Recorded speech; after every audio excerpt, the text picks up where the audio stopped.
આજે તો ગાયત્રીમાં કારીગર ને શેઠ ની વચ્ચે થઈ જવાની હતી બોલાચાલ.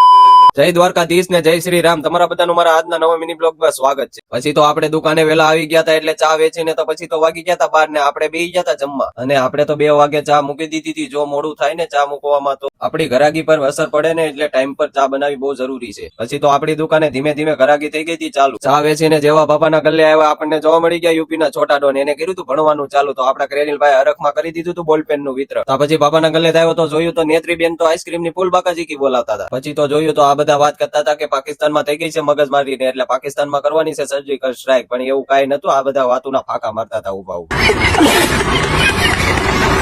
પછી તો આવી જતા આપણા મોટા ભાઈના ફોલોવર BMW લઈને આપણને મળવા ફૂલ બાકાજી બોલાવતા. હા તો પછી આવી જતા આપણા મિત્ર આપણને મળવા ભૌતિકભાઈ આપણી દુકાને. આપણે એને કીધું લો ઠપકારો ચા. પછી તો દુકાન બંધ કરીને બાબાને જય માતાજી કહેવા આવી ગયા. તો બાબા તો મોજમાં જ હોય દર વખતે. પછી તો ફાઇનલી મિત્રો અમે ઘરે આવી ગયા છે. જો તમને બધાને મારો આજનો મિની બ્લોગ સારો લાગ્યો હોય તો લાઈક ને ફોલો કરતા જાજો મારો બાપલ્યો. તમને બધાને જય દ્વારકાધીશ.